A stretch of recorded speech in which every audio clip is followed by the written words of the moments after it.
5절부터 13절까지의 말씀입니다. 히브리서 2장 5절부터 13절까지의 말씀 한 절씩 교독하도록 하겠습니다. 이 성경을 찾으시면 좋겠습니다. 제가 그 성경 본문 있는 거 다 나눠드리긴 했는데 거기에도 있긴 합니다. 그러나 성경을 가지고 오시고 찾으시면 더 좋겠습니다. 히브리서 2장 5절부터 13절까지 한 절씩 교독하시겠습니다. 하나님이 우리의 말한 바 장차 오는 세상을 천사들에게는 복종케 하심이 아니라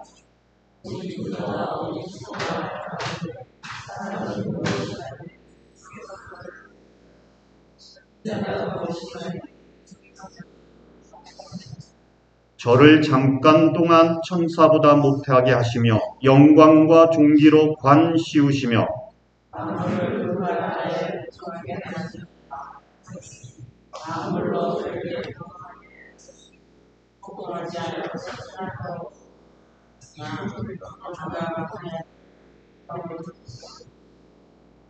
오직 우리가 천사들보다 잠깐 동안 못하게 하심을 입은 자 곧 죽음의 고난 받으심을 인하여 영광과 존귀로 관 쓰신 예수를 보니 이를 행하심은 하나님의 은혜로 말미암아 모든 사람을 위하여 죽음을 맛보려 하심이라.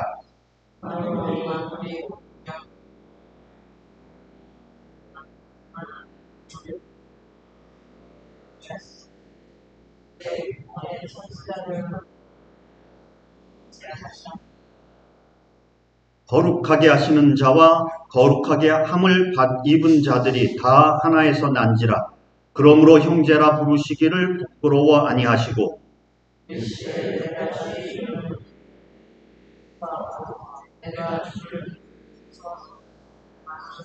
13절 다 같이 읽겠습니다. 시작.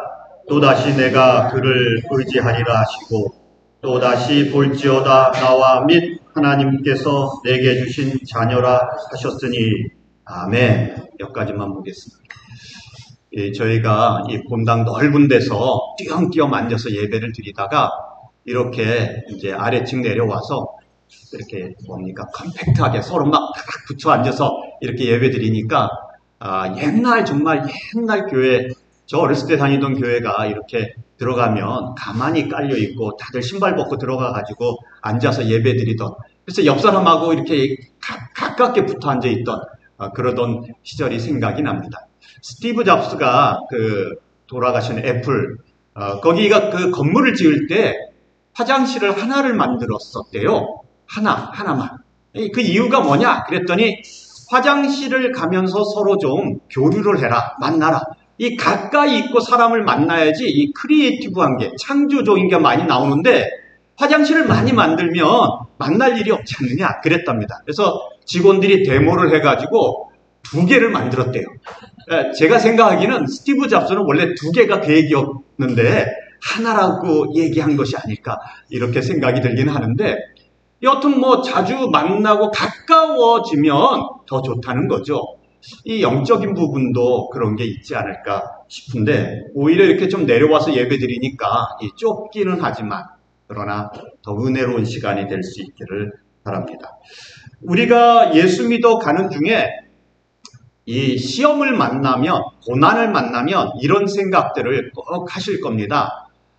내가 하나님을 믿는데 내가 기도할 때 하나님께서 이렇게 상대방을 한 대 딱 때려주신다든지 상대방이 나한테 욕하고 가던 사람이 걸어가다가 넘어져서 뒤통수가 깨진다든지 아니 이런 일들이 좀 일어나면 얼마나 시원할까 이런 생각들 안 하십니까? 하나님께서 천사를 보내셔서 짠 하고 뭔가 문제가 해결이 되어지면 그러면 내가 예수 믿는다고 비웃고 손가락질 하던 사람들에게 얼마나 시원할까? 여러분 이게 우리의 마음이 그렇습니다. 그리고 이 히브리서 1장 2장에 천사가 많이 나오는 이유 중에 하나도 그겁니다. 읽으시면서 천사가 여러 번 나오네 그러고 넘어가는데요. 여기에 천사가 많이 나오는 이유는 지금 이 히브리서를 읽고 있는 유대 기독교인들이 고난 중에 있거든요. 어려움 중에 있어요. 그런데 이 사람들의 마음은 옛날 구약시대 때처럼 천사가 와서 계시의 말씀을 해주고 천사가 와서 우리들을 짠 하고 구원해주고 뭐 이런 생각을 가지고 있는 거예요.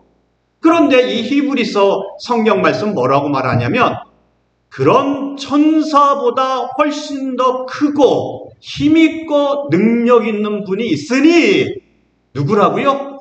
예수님이라고. 예수님의 계시. 여러분들은 천사가 짠 하고 나타나는 계시를 믿으시겠어요? 예수님의 계시를 믿으시겠어요? 예수님의 계시를 믿는다고 하는데 사실은 예수님의 계시는 성경에 다 써 있거든요. 근데 이거보다는 천사가 꿈에 딱 나타나거나 정말 이렇게 뜨거운 때 나갔는데 갑자기 주차장에서 짠 나타나셔가지고 천사가 너는 왜 하나님을 잘 안 믿느냐 이러면 잘 믿을 것처럼 얘기를 하거든요. 여러분 이 성경 히브리서는 뭐라고 얘기를 하냐면 천사가 계시한 것보다 훨씬 더 확실한 계시가 있으니 그게 마지막 계시인데 그게 예수 그리스도다. 천사보다도 훨씬 더 능력 있는 분이 있으니 그게 누구냐면 예수님입니다. 예수님. 그러면서 이 예수님에 대하여 구약을 인용하면서 말하기를 이 예수님께서 영광과 존귀로 관을 씌우심을 받고 세상을 다스릴 거다. 이렇게 얘기합니다. 그러면 우리가 이제 예수님에 대한 이야기를 해야 되는데 그러면 예수님은 이 세상에 왜 오셨나? 이렇게 질문을 해야 되거든요. 그런데 우리가 예수님이 내가 예수를 믿으니 회사에서 또 살아가면서 어려움을 당할 때마다 천사보다 먼저 짠 나타나셔서 도와주시는 분인가? 그러면 좋겠는데 힘이 있고 능력 있고 그랬으면 좋겠는데 성경은 예수님이 세상에 오신 이유는 우리를 그렇게 도와주시기 위해서 그런 게 아니고 매 맞고 조롱당하고 십자가에 달려서 죽기 위해서 오셨다고 이렇게 얘기를 합니다. 이렇게 얘기를 해요. 오늘 10절 말씀을 보면은요, 여기에 뭐라고 말하냐면 아주 기가 막힌 말씀이 나옵니다. 저희 구원의 주를 고난으로 말미암아 온전케 하심이 합당하도다. 이 구원의 주 예수님께서 고난을 받는 것이 마땅하다. 꼭 예수님은 고난을 받으셔야 된다고 이렇게 얘기를 하고 있습니다. 여러분 그 성경을 읽어가시면 하나님께서 예수님에 대하여 말씀하시는 것이 두 군데가 나옵니다. 이는 내 사랑하는 자요 내 기뻐하는 자라. 저의 말을 들어라. 이런 말씀을 주시는 데가 있어요. 하나는 예수님께서 공생애를 시작하시면서 세례를 받으러 나가셨을 때 광야에 이제 세례를 받으러 갑니다. 세례 요한이 예수님을 딱 보고는 뭐라 그래요? 내가 세례를 받아야지 어떻게 나한테 세례를 받으십니까? 이렇게 얘기를 해요. 이 예수님이 세례를 받으시는 그 이유는요. 하나는 죄는 없으시지만 죄 있는 자들과 똑같이 되셨다는 그러한 상징입니다. 죄는 없으세요. 그러나 죄 있는 자들이 세례를 받는 것처럼 나도 죄 있는 자들과 똑같이 되겠다는 의미가 하나가 있고 그리고 또 하나는 이제 공생의 시작이 아니라 십자가를 향하여 죽으러 출발하신다는 의미가 담겨져 있어요. 그 세례. 그래서 세례를 받고 물 위에서 올라왔더니 뭐라 그러세요? 하늘에서 소리가 들립니다. 이는 내 사랑하는 자요 기뻐하는 자라. 이렇게 얘기를 하시고 또 한 번은요. 이제 예수님께서 제자 3명을 데리고 변화산에 올라가셨잖아요. 그리고 나서 거기서 외모가 변모해서 거기서 엘리야와 모세와 만나서 대화를 하세요. 여러분 근데 뭐에 대해서 대화를 나누셨다고 성경이 말합니까? 여러분 기억나시는 거 있나요? 거기에 성경을 보면 별세에 대하여 그 옛날에 강남에 있던 한신교회 이중표 목사님의 목회 철학이 별세 신학이었어요. 별세가 뭔가요? 별세가 죽는다는 뜻이잖아요. 죽는다는 거. 별세는 이거를 그 원어를 찾아보면 엑소더스 출애굽한다는 뜻이거든요. 죽는다는 뜻이에요. 별세에 대하여 모세와 엘리야와 대화를 나눠요. 그랬더니 무슨 일이 벌어지냐면 하늘에서 소리가 들립니다. 무슨 소리가요? 이는 내 사랑하는 아들이요 기뻐하는 자라. 그의 말을 들어라. 이렇게 얘기를 하십니다. 하나님께서 말씀하세요. 언제 말씀하셨다고요? 한 번은 십자가를 향하여 출발하실 때, 그리고 또 한 번은 죽음에 대하여 십자가에 달려 돌아가신 것을 의논하고 있을 때, 아니 예수님께서 병자를 고치시고 사람들로부터 박수를 받을 때에, 영광 중에 있을 때, 사람들이 칭찬할 때에 허다한 무리들이 쫓아와서 예수님 예수님 그리고 소리칠 때에, 그때 하나님께서 딱 나타나셔가지고 이런 내 사랑하는 자요 기뻐하는 자라 그의 말을 들어라 이랬으면 더 드라마틱했을 텐데, 그런데 하나님께서는 언제 말씀을 하세요? 예수님께서 죽으러 출발하실 때에, 예수님께서 죽음에 대하여 고난에 대하여 엘리야와 모세와 의논하고 있을 때에 그때 말씀을 하세요.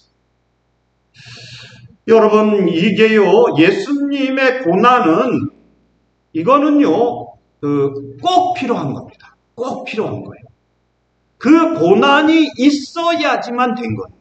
그렇다고 해서 예수님이 부족하고 능력이 없어서 그런 것이 아니라, 또 피할 수 없어서 그런 것이 아니라 필요하기 때문에 고난을 감당하시는 거죠. 이 성경을 가만히 읽어보면, 기독교에 대해서 가만히 보면은요, 이 고난을 피해 갈 수 있는 방법이 없단 말입니다. 특별히 믿는 사람들, 거기 제가 나눠드린 데 보시면은요, 창세기 8장 20절 말씀 한번 다 같이 읽어보겠습니다. 창세기 8장 20절 말씀 다 같이 읽겠습니다. 시작.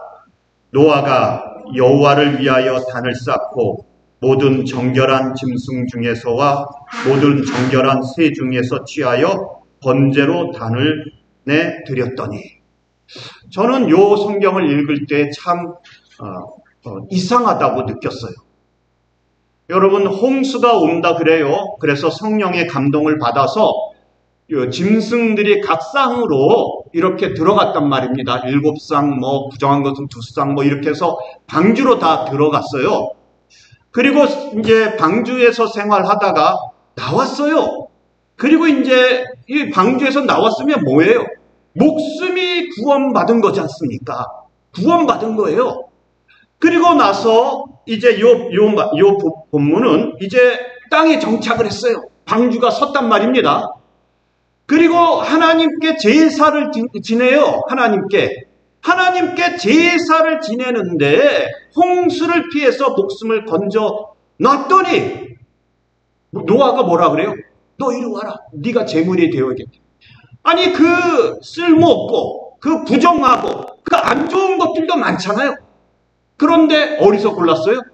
정결한 것 중에서, 깨끗한 것 중에서 그것을 골라서 그 중에서 제사를 지냈어요. 그걸로 죽였어요.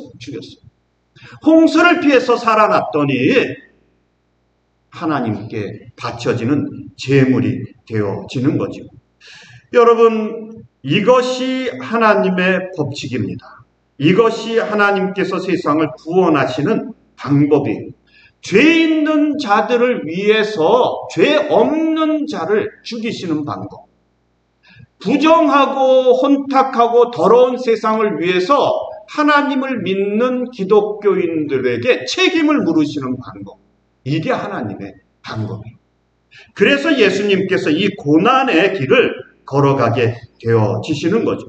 아니, 그러면 요한복음 5장 22절에서 27절 말씀을 한번 보시죠. 거기에도 나오는데, 아버지께서 아무도 심판하지 아니하시고 심판을 다 아들에게 맡기셨으니 이는 모든 사람으로 아버지를 공경하는 것 같이 아들을 공경하게 하려 하심이라. 아들을 공경하게 하려고 그래서 예수님을 인자를 심판주로 세우셨어요. 심판주. 여러분, 세상을 심판하는 인자로 오셨다고 27장에 이렇게 얘기합니다. 그러면 여기에 이제 우리가, 아니, 인자로 오셨고 세상의 심판주로 오셨는데, 세상을 다스리는 사람으로 오셨는데, 예수님이 왜 고난을 받으셔야 될까? 이상하지 않습니까? 세상의 심판주인데 왜 고난을 받아요? 우리나라 말에 지금도 그런지 모르겠습니다만, 저 어렸을 때는 사람들이 그런 얘기를 하는 걸 제가 어렸을 때 들은 적이 있습니다. 뭐라 그래요? 의사와 검사와 경찰은 한 명씩은 알고 있어야 된다. 이런 얘기를 하시더라고요. 어려운 일이 있을 때에 경찰에 아는 사람이 있어서 전화하고, 검찰에 아는 사람이 있어서 전화하고, 아플 때 병원에서 일하는 의사가 있으면, 친구들 중에 형제 중에 누가 있으면 편하다는 거죠. 일을 잘 봐준다는 겁니다. 여러분, 그런데 그냥 경찰, 그냥 검사 이런 게 아니고, 심판주 되시는 예수님이면, 인자면 얼마나 큰 권한을 가지고 있겠습니까? 얼마나 큰 권세를 가지고 있겠습니까? 그런데 이상하게 성경은 그 권세를 가진 예수님이 고난을 받고 죽임을 당해야 된다고 말하고 있는 겁니다. 이해가 안 되죠. 이 부분도 이해가 안 되는 것입니다. 여기에 보면 10절 말씀, 히브리서 2장 10절 말씀을 다 같이 함께 읽겠습니다. 히브리서 2장 10절 말씀, 시작. 만물이 인하고 만물이 말미암은 자에게는 많은 아들을 이끌어 영광에 들어가게 하시는 일에 저희 구원의 주를 고난으로 말미암아 온전케 하심이 합당하도다. 아멘. 여러분, 이유도 잘 모르겠고 방법도 모르겠지만 예수님 혼자만을 위해서는 그 고난을 당하실 필요가 없는 겁니다. 예수님께서 고난을 당하시는 이유는 이 다른 아들들, 다른 양자들, 다른 사람들을 위해서 예수님께서 고난을 당하셔야지 된다고 이렇게 말씀을 하고 있는 것이죠. 예수님의 고난의 이유는 다른 게 아닙니다. 하나님의 아들 예수님의 영광을 받으시기 위한 것인데, 그 영광이 어디로부터 오냐면 예수를 믿는 사람들, 예수로 말미암아 구원받은 사람들, 예수를 통하여서 하나님께 아들이라고 인정을 받은, 자녀라고 인정을 받은 사람들을 통해서 받습니다. 그러면 이 자녀들이 어디서 오냔 말이에요. 그 자녀들을 만드는 방법이 무엇이냐면 고난이라고. 예수님의 고난. 그래서 예수님의 고난은 해도 되고 안 해도 되는 게 아니라 꼭 필요한 것이라고 이렇게 말씀을 하고 있는 것이죠. 이사야 53장에 보면은요, 고난받는 종에 대한 이야기가 나옵니다. 그가 찔림은 우리의 허물을 인하며 그가 상함은 우리의 죄악을 인함이라. 대신 고난을 받으시고, 우리 대신 고난을 받으시고, 그래서 우리들을 양자로 만들어 주시는 것이죠. 여러분, 긍휼이라고 하는 단어가 있습니다. 긍휼하심 이럴 때. 그런데 이 긍휼이라는 말의 어원은요, 이거는 자궁을 말한다. 아이를 태어나게 하는 자궁에 대한 의미하는 단어라고 하는 것이죠. 이 자궁은 출산을 말하는 것이고요. 출산은 고통을 말하죠. 자녀를 낳고 키우는 것은 사랑과 희생이 필요합니다.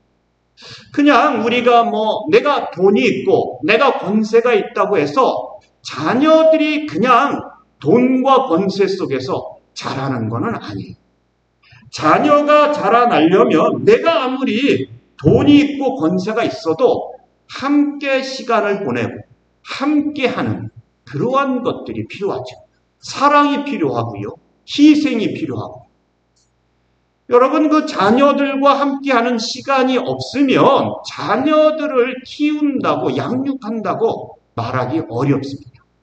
그냥 내버려 두는 것이 아니에요. 내가 힘으로 권세로, 내가 너한테 해줄 거 다 해줬잖아. 그게 아닙니다. 함께 있어주는 시간들, 그들을 위하여 희생하고 사랑하는 것이 꼭 필요하다고 이렇게 얘기하는 것이죠. 11절 말씀을 보시면은요, 거룩하게 하시는 자와 거룩하게 함을 입은 자들이 다 하나에서 난지라 그러므로 형제라 부르시기를 부끄러워 아니하시고 이렇게 얘기합니다. 여러분 여기에 말씀을 보십시오. 거룩하게 하시는 자 예수님이죠. 예수님. 거룩하게 함을 입은 자 우리들입니다. 예수님은 하늘에서 오셨고요. 우리는 땅에서 왔습니다. 그런데 하늘에서 오신 분과 우리가 하나라 그래요. 그리고 부끄러움이 없다 그래요. 이게 어떻게 가능하냐? 예수 그리스도의 고난, 십자가를 통해서만 이것이 가능하게 되어진다는 거죠. 예수님께서는 왜 이런 방식으로 고난을 당하시면서 죄인들을 자녀 삼는 일을 하셨을까요? 여러분 우리들이 예수 믿어 가면서 예수를 만나고 그리고 성령 체험하고 그러면 가장 뭐가 생각이 나요? 저희가 새벽 예배 때도 했었습니다만은 베드로가 예수님을 만납니다. 예수님을 그 바닷가에서 만나지요. 바닷가에서 만났어요. 그런데 바닷가에서 만났을 때 예수님께서 뭐라 그러세요? 깊은 물로 가서 그물을 내려라. 베드로가 저희가 밤새 그물 내렸는데 아무 소용이 없더라고요. 그러나 예수님께서 말씀하시니 한 번 더 해보겠습니다. 까짓거 이러면서 갔습니다. 그리고 이제 물고기를 잡았는데 너무 많이 잡혔어요. 너무 많이 잡혔어요. 여러분 그러면은 여러분 같으면 어떻게 할 것 같습니까? 잔치 벌렸네 이래야 되지 않을까요? 많이 벌었어요. 수입이 너무 많아요. 이게 그물이 찢어질 정도로 잡혔어요. 그런데 베드로가 뭐라 그랬습니까? 주님 앞에 와서 딱 무릎을 꿇고 하는 말이 뭐라 그래요? 주님 나를 떠나소서 나는 죄인이로소이다. 이렇게 얘기해요. 베드로는 그 물고기가 눈에 보이는 게 아니에요. 오늘 수입이 얼마나 큰지가 눈에 보이는 게 아니에요. 베드로는 세상을 창조하신 창조주 하나님과 만난 거예요. 그러고 나니까 뭐가 보여요? 내가 죄인이구나. 내가 부족하구나. 내가 하나님과 함께 있을 수가 없구나. 그러면서 나를 떠나소서. 이렇게 얘기를 하게 되어지죠. 여러분 예수님을 만나서 이렇게 자녀를 만드시는 이유는 우리들의 죄가 얼마나 크며 그 죄를 위하여 아들이 죽을 수밖에 없음을 알려주시기 위해서. 우리들이 예수님을 만나면 내가 죄인이고 죽을 수밖에 없으며 그래서 예수님 앞에 나올 때마다 통에 자복하는 그런 일들이 벌어지는 거죠. 오늘 우리들이 예수 믿는 것이요 나의 능력이나 나의 힘으로 하는 것이 아닙니다. 이거는요 온전히 주님의 능력으로 부르심을 받아서 우리가 이 자리에 와 있는 것이죠. 그래서 우리가 십자가를 통해서 하나님의 긍휼과 자비를 보게 되어지는 것입니다. 오늘 여기에 보십시오. 이 12절, 13절 말씀을 보면은요. 12절, 13절 말씀 다 같이 함께 읽어보겠습니다. 시작. 이르시되 내가 주의 이름을 내 형제들에게 선포하고 교회 중에서 찬송하리라 하셨으며 또 다시 볼지어다 나와 및 하나님께서 내게 주신 자녀라 하셨으니 아멘. 여러분 이렇게 예수 믿게 되어지고 부르심을 받은 사람들이 하는 일이 무엇이냐? 여러분 교회로 모여서 하나님을 찬양하는 일을 하는 겁니다. 예수의 이름을 부르는 일을 하는 것이죠. 예수님께서 고난을 통하여 십자가를 통하여 우리들을 부르셨습니다. 우리들을 온전케 하셨습니다. 그리고 우리들이 모여서 하는 일은 예수님을 찬양하고 예수님을 증거하는 거예요. 다른 형제 자매들에게 예수의 이름을 들려주는 일을 하는 것이라고 이렇게 이야기하고 있는 것이죠. 여러분 우리가 그 교회에 대한 이야기를 하면은요, 교회 대하여 부정적인 얘기들을 많이 듣고 또 하게 되어집니다. 사실 그렇지요. 세상에 완벽한 교회가 어디 있나요? 그런 교회는 없죠. 뭐 교회를 아름답게 지어놓고 성전을 뭐 아름답게 꾸며놓고 성가대가 아주 화려하고 뭐 교회 안에는 뭐 세상에 영향력이 있는 사람들이 엄청나게 많고 그럼에도 불구하고 잡음은 계속 들리잖아요. 뭐 이게 사실은 아니라고 제가 아는데 어느 예화 집에 보니까 어느 청년이 목사님께 가서 이런 질문을 했다는 얘기가 나옵니다. 목사님, 제가 교회를 많이 다녀봤는데 완벽한 교회가 없더만요. 완벽한 교회를 좀 알려주십시오. 저는 그 교회 가고 싶어요.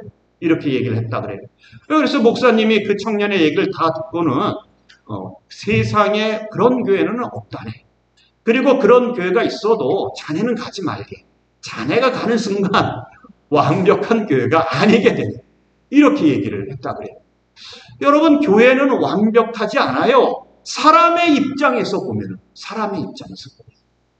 두세 사람이 모이는 곳에 오늘 제가 거기도 써놨습니다만 두세 사람이 내 이름으로 모인 곳에는 나도 그들 중에 있느니라. 이게 교회거든요. 그런데 인간의 입장에 보면 그 두세 사람은 완벽한 사람이 아니에요. 그러니 그 교회도 완벽하지가 않죠. 그러나 예수 그리스도의 입장에서는 예수의 이름을 부르는 그곳에 예수님이 계심으로 완벽한 구원이 이루어집니다. 예수님으로 말미암아 예수의 이름으로 예수의 이름의 능력으로 말미암아 완전해져요. 구원이. 그래서 그 교회를 뭐라 그래요? 완벽한 교회라고. 완벽한. 여러분, 이 예수의 이름을 부르는 것 외에 다른 것을 우리가 바라지 않아요. 교회가 완벽해지려면 예수의 이름을 부르고 예수를 찬양하고 예수를 믿고 예수께 예배 드리는 것에 집중하는 것이죠. 그 안에 구원이 일어납니다. 그 안에. 그리고 그 교회가 완벽한 교회. 다른 것들을 우리에게 주신 일이 없어요. 구원에 대한 것을 위해서 세상 천하 인간의 구원 얻을 다른 이름을 주신 적이 없어요. 완벽하게 구원하실 수 있는, 온전하게 구원하실 수 있는 이름은 예수의 이름밖에 없고, 그리고 예수의 이름이 완벽해지는 것은 예수의 고난을 통해서 그것이 이루어지게 되어진다는 거죠. 여러분, 오늘 우리들이 예수의 이름을 부르며 이렇게 모였습니다. 뭘 해요? 뭘 한다고요? 예수의 이름을 찬양하고 예수의 이름으로 예배를 드리고 예수의 이름으로 기도하고 예수의 이름을 높이는 일들을 우리가 해야지 된다는 것이죠. 여러분, 우리가 이 자리에 모인 것은 또 형제 자매라고 이렇게 부르는 것은 또 예수님의 형제가 되어지는 것은 하나님의 능력, 하나님의 역사, 그리고 우리가 그 부르심에 응답해서 이 자리에 있는 것입니다.